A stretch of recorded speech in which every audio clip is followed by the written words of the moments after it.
날씨가 더운 가운데서도 우리 주님 앞에 나와서 예배하는 우리 모든 성도님들의 가정에 우리 주님의 은혜와 평강이 항상 충만하기를 바랍니다. 옆 사람에게 축복하겠습니다. 부담 없이 전도하십시오. 갑자기 전도라는 말을 들으니까 한 번에 부담이 확 오십니까? 목사님들도 전도에 대한 부담을 많이 가지고 있습니다. 왜 부담이 될까요? 전도를 해야 된다는 건 아는데 실제로 잘 못하기 때문입니다. 여러분 어떻습니까? 전도라는 말을 들으면 아무래도 부담이 되시지요? 사실 우리는 전도에 대해서 어느 정도 부담을 가질 수밖에 없습니다. 오늘 본문 2절 말씀을 보면은요, 너는 말씀을 전파하라. 때를 얻든지 못 얻든지 항상 힘쓰라. 아멘. 이렇게 때를 얻지 못해도 전도하라고 말하고 있으니 어떻게 전도에 대해서 부담을 갖지 않을 수가 있겠습니까? 그렇다면 성경은 왜 이렇게 전도에 대한 부담을 주는 걸까요? 여기 계시는 분 사람 중에서 전도에 대한 부담을 주지 않으면 도대체 그 일을 안 하기 때문에 그렇게 하는 겁니다. 더욱이 하나님은 우리가 부담감 때문에 어쩔 수 없이 전도를 하잖아요. 그럼에도 불구하고 우리 하나님은 열매를 맺게 해주시죠. 교회에서 성도님들의 가족을 전도하자는 의미로 성도님들, 믿지 않는 성도님들의 남편들을 다 신의 식당으로 초대했다고 합니다. 많이 왔을까요? 많이 왔을 것 같습니까? 식사하고 나면 교회에 나가야 될 것 같으니까 많이 안 왔답니다. 그나마 조금 왔는데 식사를 하고 이런저런 얘기를 나눴다고 그럽니다. 10명이 왔는데 그 중에 2명만 교회 나오고 8명은 교회 나오지 않았다고 그럽니다. 물론 이것이 계기가 되어 더 목사님과 가까워지고 또 교회에 대해서 좋은 생각들을 할 수 있다면 잘한 거지요. 또 교회에서 동네 어르신들을 대상으로 신의 식당으로 초대해서 대접하며 전도를 했다고 합니다. 많이 왔을까요? 먹으면 교회에 나가야 되니까 많이 안 나왔다고 합니다. 그나마 몇 분들이 설득돼서 나오셨는데 또 이분들 가운데서도 한두 분이 교회에 나왔다고 합니다. 이렇게 우리가 어떻게라도 전도를 하면 하나님은 그것을 이용해서 열매를 맺으십니다. 저하고 굉장히 친한 후배 목사님이 전라북도 부안에 계시는데요. 이 목사님은 지금도 금요일마다 아파트를 다니면서 전도를 한다고 합니다. 주민들에게 항의 전화 엄청 많이 받는답니다. 그래도 죄송합니다 하고 또 한답니다.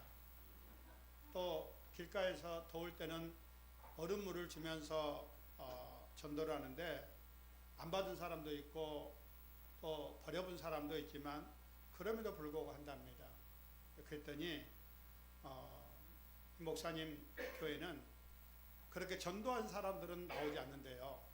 아파트 띵동에서 전도한 사람은 안 나오고 물을 주는데 그 사람도 안 나오고 전혀 상상 못했던 사람들이 교회에 나오게 된다는 거지요.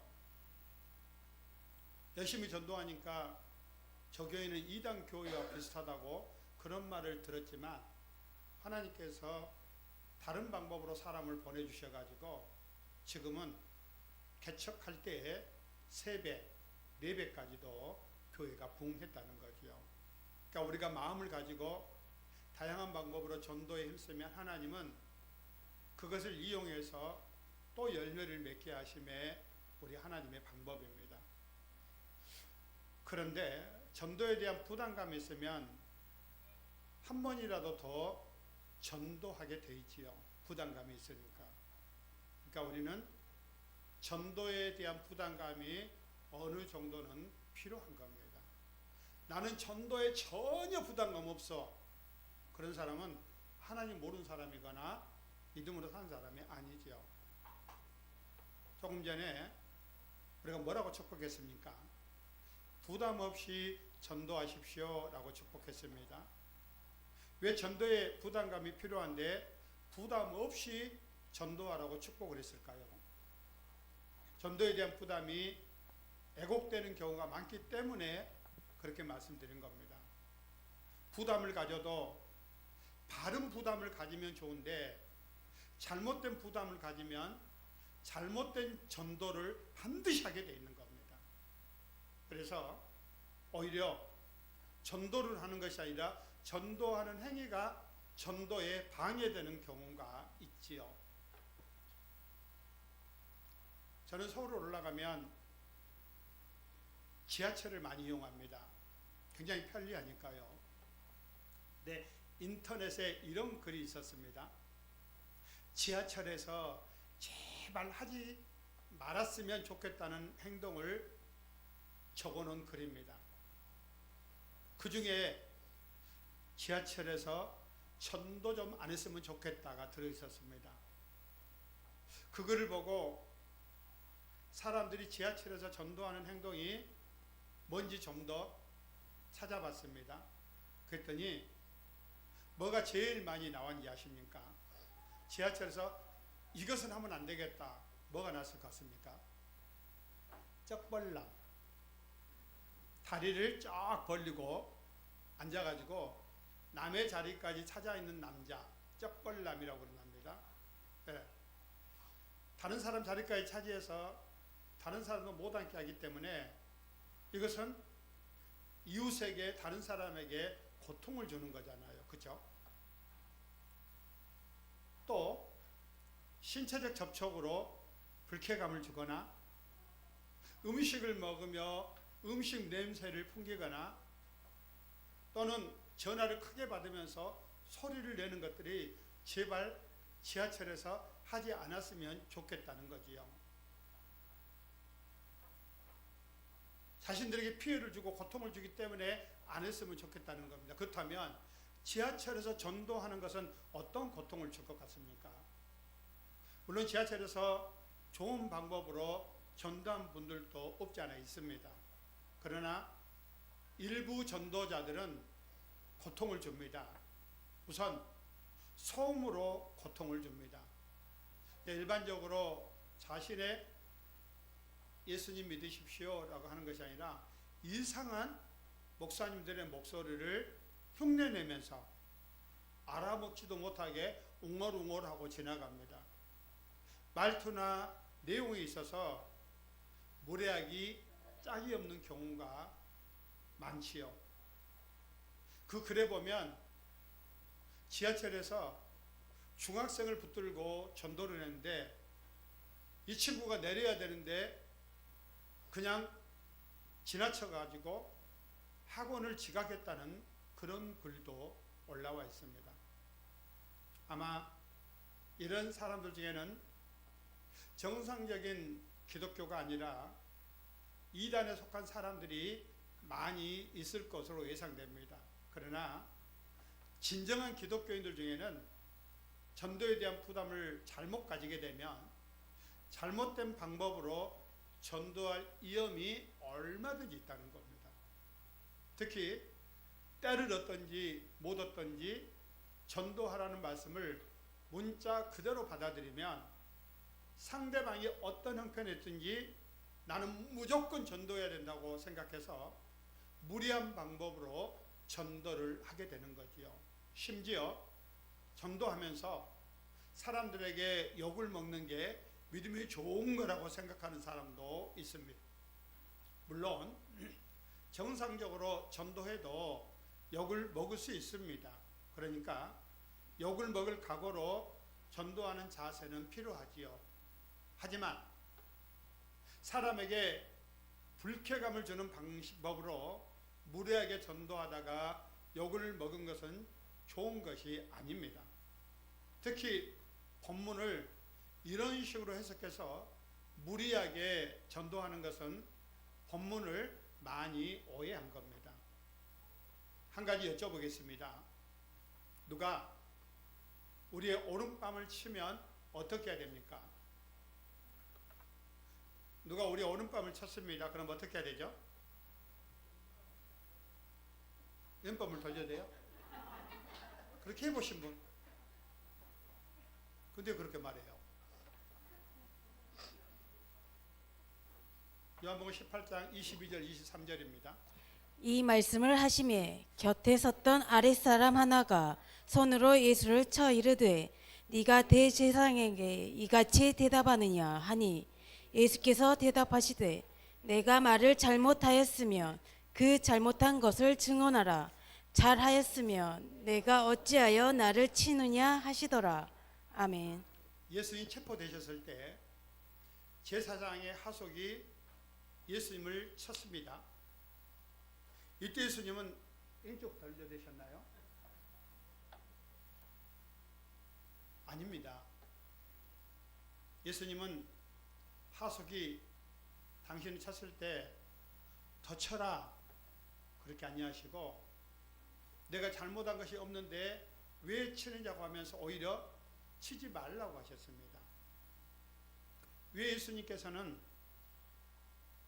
사람들에게는 오른밤을 치면 왼밤도 돌려주라고 가르치고 자신이 맞을 때는 때리지 말라고 하셨을까요? 예수님의 가르침과 행동이 모순되는 걸까요? 겉으로 보면 그렇게 보일 수도 있습니다. 그러나 실제로는 그렇지 않습니다. 예수님이 오른밤을 치면 왼밤도 돌려대라고 가르친 것은 그만큼 사랑으로 충분하게 양보하면서 살라는 그런 뜻입니다. 악한 일을 당했다고 원수 갚지 말고 그런 악한 사람까지도 사랑해 주라는 뜻인 거지요. 그런데 우리가 정말 악한 사람을 사랑한다면 그가 악한 일을 할 때 어떻게 해야 될까요? 옳지 잘한다.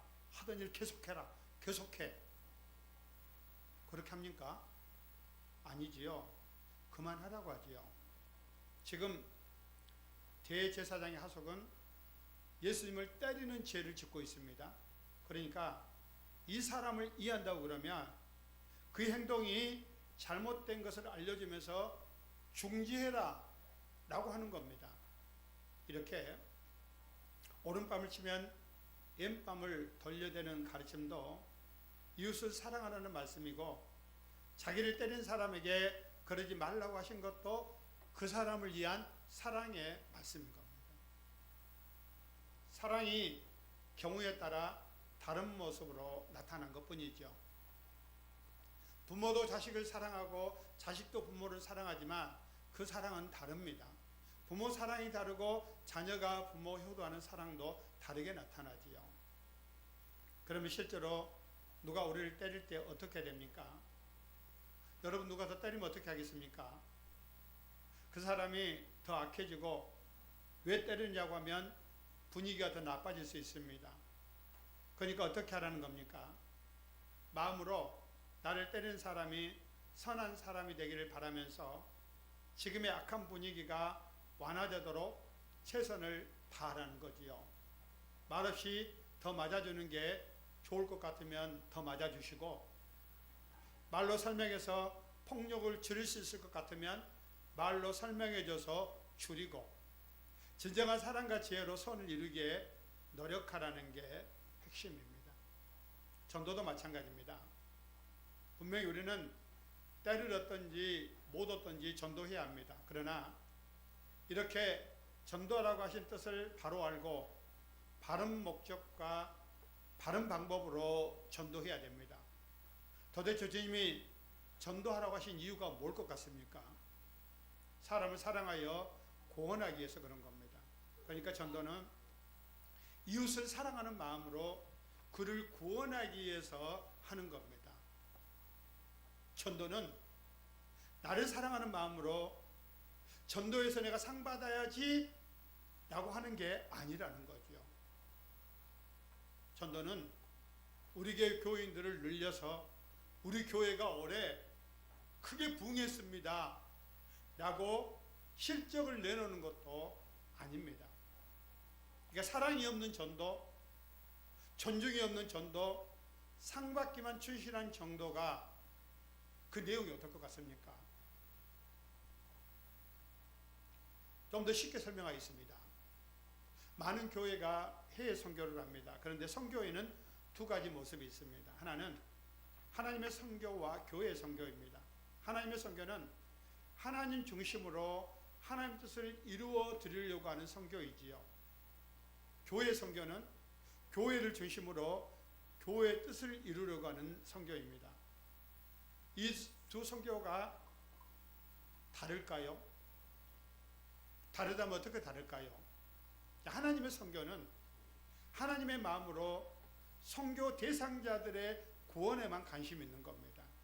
그래서 어떻게든 그들을 존중해주고 그들 중심의 선교를 하지요. 교회 업적에는 숫자에는 관심이 없습니다.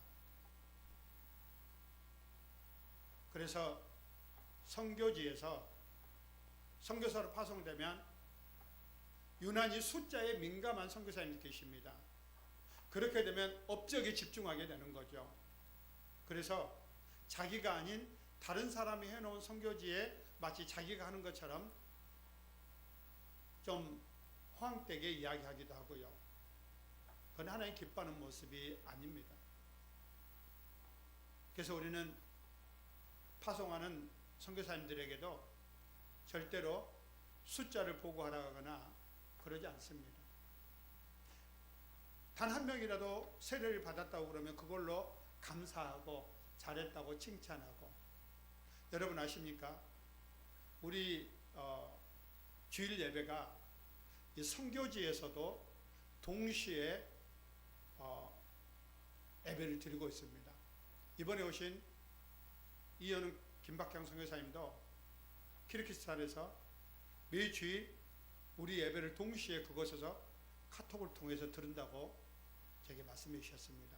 그분뿐만 아닙니다. 김주옥 선교사님도 캐나다에서 이 예배를 같이 들으신다고 하시고 얼마나 귀하고 감사합니까? 여러분, 교회 선교는 교회 선교 업적이 중요합니다.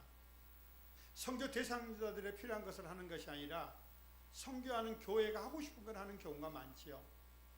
더욱이 눈에 보이는 업적을 위해서 굉장히 조급하게 서두르는 경우도 많습니다. 그래서 복음과 헌신으로 선교하는 것이 아니라 큰 교회가 물량을 동원해 가지고 물량 공세로 이형적인 업적을 올려하다가 때로는 복음의 본질을 잃어버리는 경우도 있는 거죠. 심지어는 다른 교회 다니는 사람을 우리 교회 한 번만 와서 우리 교회 목사님 설교 한 번만 들어보라고 업적을 올리려고 하는 그런 선교가 있다는 거죠. 생각해 보십시오. 선교사가 선교지 사람들을 얕보고 그들의 문화를 무시하고 자기 생각만 일방적으로 강요하면 그곳에서 선교 열매가 있을까요? 이전에 일부 선교사들이 자기 마음대로 너무 미개하게 사니까 내가 가진 게 많으니까 마음껏 하다가 오히려 선교사가 아니라 침략자라고 선교사들을 배척하는 경우도 있었습니다. 선교사가 선교 대상자들이 아무리 수준이 낮고 배우지 못하고 열악할지라도 그들을 존중하며 좋은 인상을 줘야 좋은 열매를 맺는 거 아니겠습니까? 여러분, 우리 한국 교회가 굉장히 짧은 시간 내에 선교에 성공했습니다. 미국의 선교사님들이 한국에 와서 단순히 복음만 전한 게 아니었습니다. 놀랍게도 한국인의 삶과 문화를 이해하고 존중하려고 얼마나 많이 노력했는지 모릅니다. 그래서 한국인들이 입고 있는 한복을 여자 선교사님들이 입었고, 남자들은 한 번도 써보지 않은 검정 갓을 쓰기도 하고, 한 번도 먹어보지 않은 된장국을 먹어보기도 하고, 또 고추장을 먹어보기도 하고, 매운 김치를 먹어보기도 하고. 저들은 신발을 벗고 방에 들어가지 않잖아요. 호텔 가면 그렇잖아요. 근데 신발을 벗고 방에 들어가고, 온돌에서 눕고, 이름도 한국식으로 바꿨습니다. 애절도 한국형대로 자기들이 평생 굿모닝 한 것이 아니라 어떻게 인지 아십니까? 연장자들에게 인사할 때 선교사님들이 어르신 조반 잡수셨습니까? 철저히 한국화되려고. 한번 보여주실래요?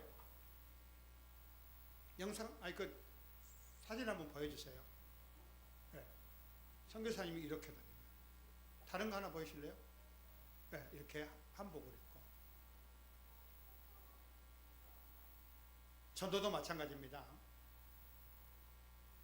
여러분, 교회 중심의 전도가 아니라 하나님 중심의 전도를 위해서 어떻게든 전도 대상자를 사랑하고 존중하며 전도해야 좋은 열매를 맺는 겁니다.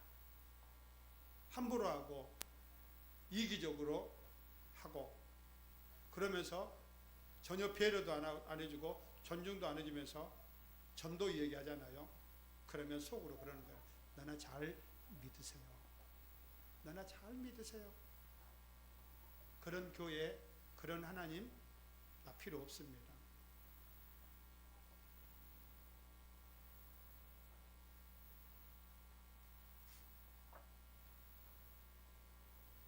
하나님 중심의 전도.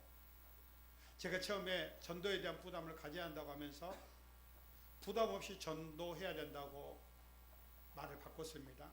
그러면 전도에 대한 어떤 부담을 가져야 되는 걸까요?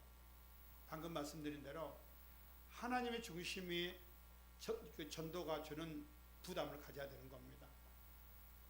전도할 때는 하나님의 마음을 생각해보고, 구원받지 못한 사람을 생각하면서 저 사람도 구원을 받아야 되는데 그런 부담감을 가지는 거죠. 이것은 하나님과 이웃을 사랑하는 데서 오는 부담 아니겠습니까? 그러면 전도에 대해서 어떤 부담감을 가지지 말아야 되고 어떤 부담감을 가져야 되는 걸까요? 교회 중심의 전도가 주는 부담감을 가지지 말아야 됩니다. 우리 교회 숫자가 늘리기 위해서 전도하시면 안 됩니다. 여러분, 내가 직분자인데 몇 년째 전도를 한 사람도 못했으니 사람들이 나를 뭘로 볼까 때문에 이런 부담감은 갖지 말라는 거죠. 또 남보다 전도를 많이 했다고 자랑해서도 안 됩니다. 전도를 업적으로 생각하는 것 자체가 큰 잘못이거든요. 우린 정말 이웃을 사랑하는 마음으로 전도에 관심을 가지고 기도하며 노력하면 됩니다. 여러분이 만나는 사람들, 저 사람도 예수 믿었으면 좋겠다, 예수 믿은 천국 갔으면 좋겠다, 이런 마음을 가져야 된다는 거죠. 이런 점에서 우리는 부담 없이 순수한 사랑과 헌신으로 전도해야 됩니다. 그리고 내가 전도해야 된다는 생각 때문에 남에게 부담을 주는 전도는 하시면 안 됩니다. 여기서 부담을 준다는 얘기는 조금 전에 말씀드린 대로 불쾌감이나 고통을 주는 것을 의미하는 겁니다.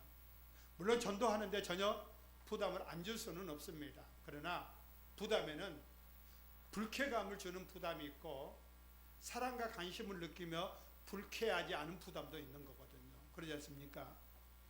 정말 저 사람이 정말 사랑하는 마음으로 정말 정성을 다해서 내게 접근하는구나, 내게 말하는구나. 바쁜 사람을 식사에 초대하면 부담을 주게 됩니다. 그러나 정말 사랑으로 초대하면 싫지 않지요. 혹시 바빠서 응하지 못해도 그 초대에 대해서는 좋은 마음을 항상 가지게 되는 겁니다. 이런 초대는 여러 번 하다 보면 나중에 상대방이 응할 수도 있습니다. 그러나 상대방의 입장은 전혀 고려하지 않고 자기 좋을 대로 초대하면 부담감을 줄 뿐만 아니라 기분도 많이 상하게 만들어 버립니다. 이런 무례한 초대는 많이 할수록 거부감만 심해질 뿐인 거죠. 전도도 일종의 초대입니다. 세상살이로 바쁜 사람들에게 부담을 주는 일입니다. 그러나 괴로운 부담이 아니라 기분 좋은 부담을 주면 되는 겁니다. 그러기 위해서는 지혜가 필요하지요. 전도를 잘하는 사람은 지혜로운 사람입니다. 복음을 받아들이라 최소한 거부감을 갖지 않도록 전도하는 데 지혜가 필요한 거죠. 그래서 전도에는 사랑과 지혜가 필요한 겁니다. 한번 따라합시다. 전도에는 사랑과 지혜가 필요합니다. 상대방이 느끼도록 이렇게 전도의 지혜가 필요하다는 것을 본문은 신중하게 복음을 전하라는 말씀을 통해서 알려주지요. 5절 말씀입니다.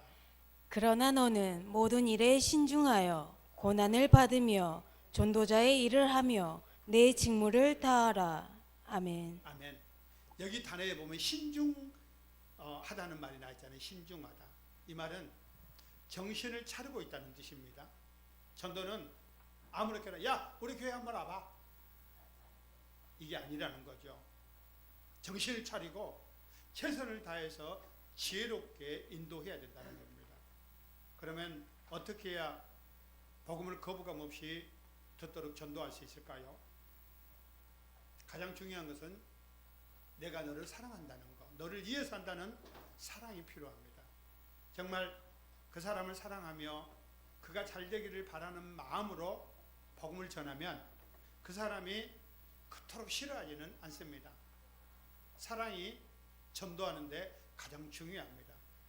그리고 여러분 전도하려고 마음먹었으면 희생적으로 복음을 전해야 됩니다.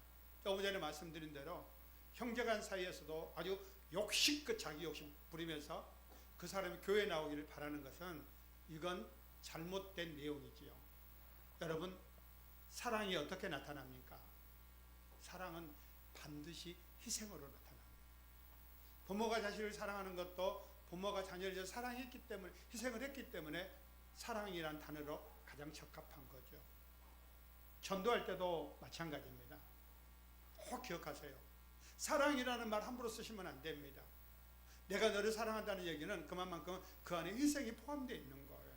한번 따라합시다. 사랑은 희생으로 나타납니다. 우리 되게 요즘 사랑합니다 말을 너무 잘 쓰잖아요. 희생 없는 사랑. 상대방에게 유익을 주기 위해 나의 것을 희생하는 것. 이게 진짜 사랑이라는 겁니다. 사람은 압니다. 저 사람이 나를 사랑한다는 게 나를 이용해 먹으려는 그런 사랑인지 아니면 나를 위한 사랑인지. 오늘 본문은 이것을 고난을 받으며 전도자의 일을 하라는 말씀을 통해서 알려주는데요. 우리는 고난을 당하더라도 전도해야 된다고 그럽니다.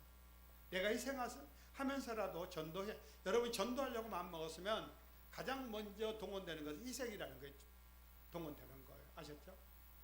돈이 문제가 아닙니다. 같이 밥 먹을 게 문제 아니고 마음으로부터 모든 부분에 희생이 뒤따라야만이 그 사람 전도가 되는 겁니다. 예수님도 이 땅에 오셔서 십자가 못 박히시고 채찍에 맞으시고 희생함으로 사랑을 완성하셨잖아요. 구원을 완성하셨잖아요. 우리도 마찬가지입니다.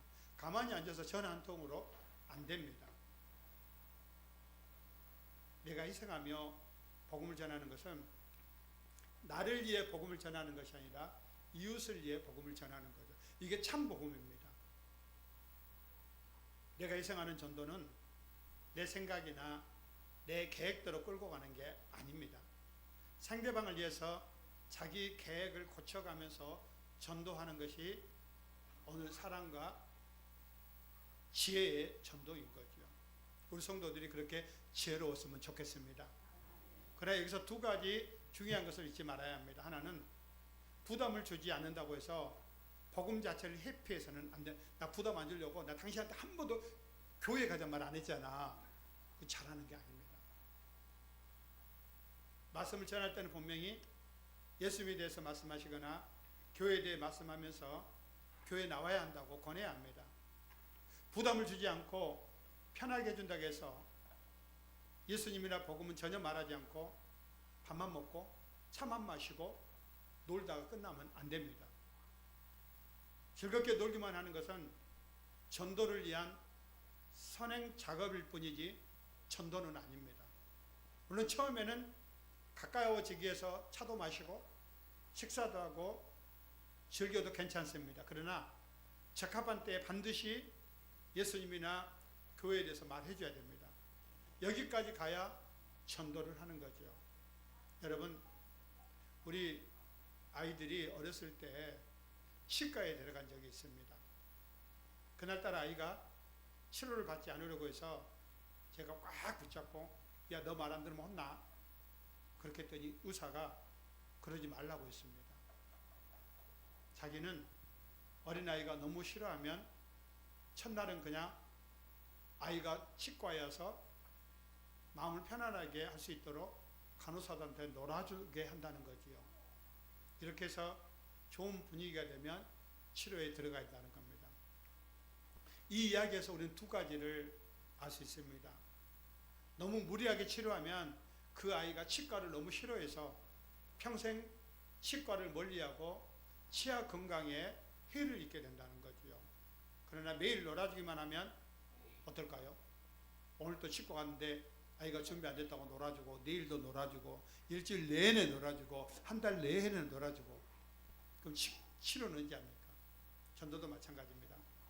친밀해진 것도 중요하지만 분명히 교회에 나오도록 권해야 되는 겁니다. 전도할 때는 내가 신앙생활하며 좋았던 경험을 말해줘도 참 좋습니다. 아, 교회 다니고 어쩌고 그러면 그래, 나는 이런 게 참 좋았는데. 무슨 큰 체험을 했어도 간증을 해도 괜찮지요. 교회에 나가니까 참 좋더라 말해주면 전도에 큰 힘이 됩니다. 근데 평상시 교회에 대해서 안 좋은 얘기만 했다가 갑자기 교회 가자고 그러면은 어떨까요? 그리고 또 한 가지 기억해야 될 것은 우리가 정말 사랑하는 사람에게는 포기하지 않고 좋은 신앙을 전하게 된다는 겁니다. 덕이 전도는 말로 하는 게 아닙니다. 말솜씨 아니에요. 성령님의 역사를 하는 겁니다. 말 잘하는 사람이 전도 잘합니까? 아닙니다. 성령님의 역사에서 열매 주셔야 되는 거죠. 그러니까 내가 그런 마음을 갖도록 기도하고 그 사람을 위해서 기도해야 되는 거죠. 처음에 열매가 없어도 포기하지 않고 또 권하고 또 권하고 하는 게 정말 중요합니다. 세상에서도 진짜 능력 있는 사람은 지금 내 말 듣지 않는다고 해서 열내면 너하고 끝이야, 그런 사람이 아니라 어느 정도 적당히 마무리한 다음에 나중에 분위기가 되면 또다시 그 얘기를 꺼내서 성공하게 되는 거죠. 여러분, 미국 소매상가협회가 세일즈맨에 대해서 조사를 한 내용이 있습니다. 세일즈맨이 물건을 팔 때 48%, 전체의 48%는 한 번 권하고 안 사면 포기한다고 그럽니다. 두 번까지 권하는 사람은 25%이고 세 번 권하는 사람은 15%.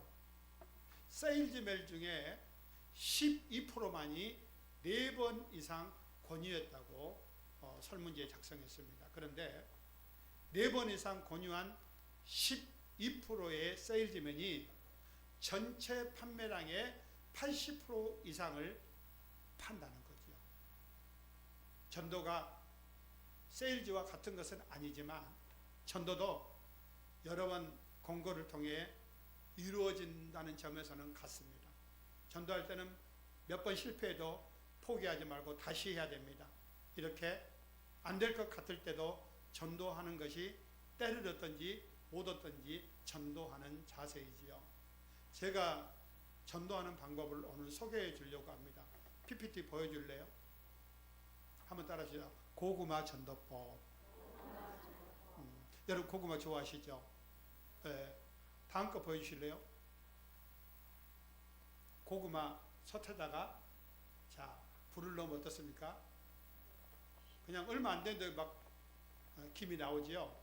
그럼 우리 몰라서 젓가락을 훅 쑤셔보면은 김은 나오는데 생으로 되어 있을 때가 있죠. 그죠? 다시 또 닫고 계속 떼지요. 그러다 보면 어때요? 조금 들어갑니다. 그럼 어떻게 합니까? 더 떼지요. 나중에 어떻습니까? 완전히 들어갑니다. 그래서 고구마 전도법인데 여러분이 사람을 만나면 이 고구마 원리를 기억하면 좋겠어요. 고구마 원리. 자, 여러분이 전도하려고 하는 것은 고구마를 이제 젓가락 가지고 한번 찔러보는 겁니다. 젓가락을 가지고 고구마다 생각하고 찔러보는 거예요. 다음 거 보여줄래요? 예. 고구마를 딱 갔는데 찔러봤어요. 그랬더니 쏙 들어가는 거예요. 그럼 고구마가 어떻게 된 거예요? 익은 거지요. 끝까지 들어갔으니까. 그러면 이 사람은 이 종류입니다. 이거 교회는 가야 되겠는데 내가 바빠서 못 가고, 우리 엄마도 권사님이고 우리 조카가 목사님이고 교회 가야 되는데 꼭 가야 되는데, 이 정도는 찔러서 깊이 들어가는 준비된 사람이에요. 익은 고구마죠. 다음 거 보여줄래요? 어떤 고구마입니까? 생고구마. 저 교회 나가시죠? 안 가요. 난 불교예요. 난 교회 다니 싫어요. 생고구마 아무리 찔러도 들어가지가 않죠. 그럼 이 사람 생고구마구나 생각하시면 돼요. 다음 거 보여줄래요? 이 고구마는 식은 고구마야. 식은 고구마는 이분이 얘기를 다 해. 자기가 무슨 고구마인지. 저도 옛날에 성가대도 하고 찬양 인도도 하고 다 했어요. 다 한 사람, 교사까지 한 사람입니다. 근데 내가 상처를 받아가지고, 목사님 그렇게 하면 안 되죠. 장로님이 그렇게 말하면 안 되죠. 권사님이, 우리 교회 권사님이 우리 교회 권사님이 있는데 아주 새벽마다 교회 나가는데 남몰래 남의 밭에 지나가다 호박 따서 가만히 담아버리고, 까지 따서 담아버리고, 나 그런 것보다 교회 가고 싶지 않아요. 그래서 이것은 식은 고구마. 다음 거 보여줄래요? 무슨 고구마입니까? 썩은 게 아니라 상한 고구마. 많은 만난 사람 중에서 이단이나 하나님 모르는, 하나님을 대적하는 잘못 믿고 있는 사람들이 있다고요. 맨 앞으로 다시 보여줄래요? 그 전 거. 자, 전도를 하면 제일 먼저 어떻게 하시면 되냐 그러면 그냥 물어보시는 거예요. 교회 다닙니까? 라고 물어봐도 되지만 한번 따라하시자. 예수님 믿으십니까? 그렇게 하면 첫 번째 거 보여주세요. 다음 거. 아니 첫 번째. 이 고구마일 수 있어. 그러면 굉장히 쉽게 이미 익었으니까 데리고 가면 돼. 우리 교회로 가자고. 어렵지 않게. 그런데 두 번째, 이 고구마. 이거 어떻게 할 거야? 욕만 하고. 그러면 다시 첫 번째로 가주세요. 자, 그러면 이 사람이 막 얘기하는 거야. 그러니까 첫 번째는 그냥 우리 교회 갑시다 그러면 되는데, 두 번째는 나 교회 다니기 너무 싫다고. 난 불교라고 그러면 꼭 두 번째 할 때는 뭐라고 얘기하냐 그러면 그래도 믿어야 합니다. 따라합시다. 그래도 믿어야 합니다. 나는 불교라고 해도 그래도 믿어야 됩니다. 나는 원래 교회 한 번도 가본 적이 없으니까 그래도 믿어야 됩니다. 그 다음에 이렇게 하셔야 돼요. 너무 좋습니다. 한번 따라합시다. 너무 좋습니다. 이렇게 너무 좋습니다. 이렇게 하면 안 돼요. 너무 좋은 걸 좀 표정으로, 감정으로 해서 너무 좋습니다. 하겠습니다. 시작. 그래요. 그 사람이 어떻게 하든지 간에 너무 좋습니다. 그러면서 됐어요. 됐어. 다음 나한테 얘기하지 마세요. 그러면 어때요? 네, 안 할게요. 그러면 안 돼요. 뭐라고 해야 돼요? 기도하겠습니다. 이렇게 끝내야 전도가 완성이 되는 거예요. 아셨죠? 그런데 그 다음날 목차에서 만났네? 그럼 어떻게 해야 돼요? 다른 얘기 하지 말고 계속 기도하고 있습니다만 하면 돼요. 그것은 불을 계속 떼겠다는 거예요. 너는 지금 생고구마니까 익을 때까지 내가 계속 불 떼겠다는 거예요. 아시겠죠?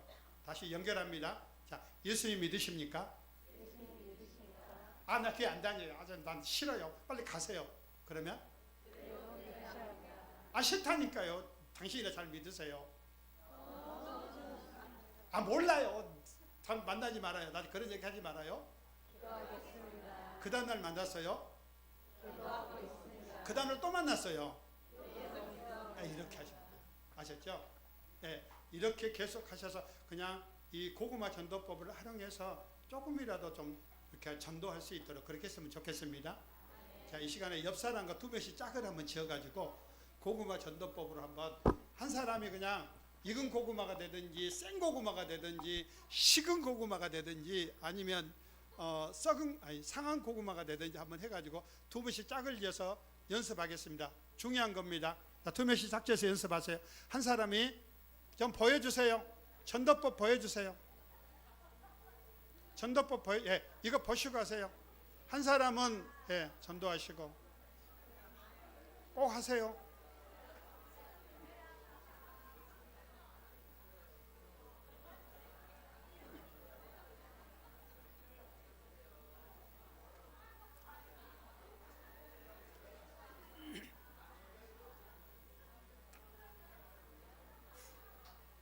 자, 반대로 바꿔서 하겠습니다. 이번에는 다들 생고구마가 돼가지고 아 싫어요 교회 다니는 말 하지 말아요 뭐 그렇게 한번 해보세요. 자, 생고 바꿔가지고 생고구마 시작. 예수님 믿으십니까?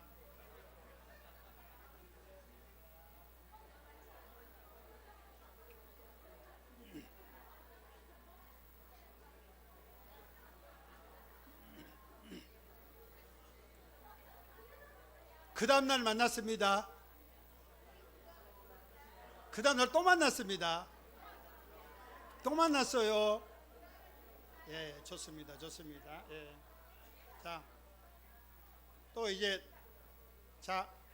또 힘든 사람 중에 한 사람이 옛날에 교사도 하고 또 뭐 구역장도 하고 이런 사람. 무슨 고구마? 신고구마가 아니라 식은 고구마, 식어져 있다고요. 그러니까 식은 고구마에 대해서도 한번 하겠습니다. 한 사람은 전도자가 되고 한 사람은 식은 고구마가 돼가지고 우리 오빠도 교회 목사님이고 누구도 우리 권사님이고 다 하면서 한번 해보세요. 자, 둘이 짝을 지어서 다시 한번 합니다. 마지막으로 짝 지어서 한 사람이 시작하겠습니다. 시작.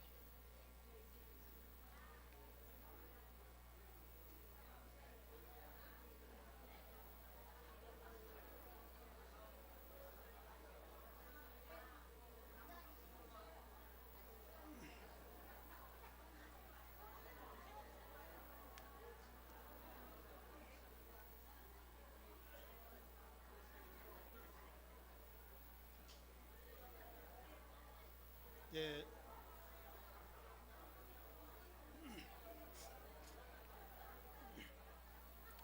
내가 들어보니까 나는 죽어도 교회 안 가겠다고. 난 죽어도 교회 안 가겠다고 그런데 계속 기도하겠습니다. 기도하겠습니다. 계속 기도하겠습니다. 사실 우리 기도할 수밖에 없거든요. 사랑하는 성도 여러분, 우리는 정말 하나님을 사랑하며 이웃을 사랑하는 마음으로 믿지 않는 이웃을 볼 때마다 부담을 느꼈으면 좋겠습니다. 그래서 사랑하는 마음으로 최선을 다해 전도했으면 좋겠습니다. 그래서 오늘부터 우리가 예배 끝나고 나면 자리에서 일어나서 마음을 다하고 성품을 다하고 뜻을 다하여 노래했잖아요. 찬양을 했는데 이번에는 그렇지 않고 사도행전 1장 8절이 한번 보여주실래요? 이 말씀이 파송의 메시지거든요. 그래서 이제 이것을 암송하고 여러분들이 이 암송을 하고 이제 세상으로 나아가는 파송 메시지를 받고 나아가는 그런 형태로 하겠습니다. 한번 읽어볼까요? 먼저 한번 해보겠습니다. 시작. 오직 성령이 너희에게 임하시며 너희가 권능을 받고 예루살렘과 온 유대와 사마리아와 땅 끝까지 이르러 내 증인이 되리라 하시니라. 아멘. 아멘. 자, 여기는 우리로 말하면 이것입니다. 예루살렘은 강주예요. 강주.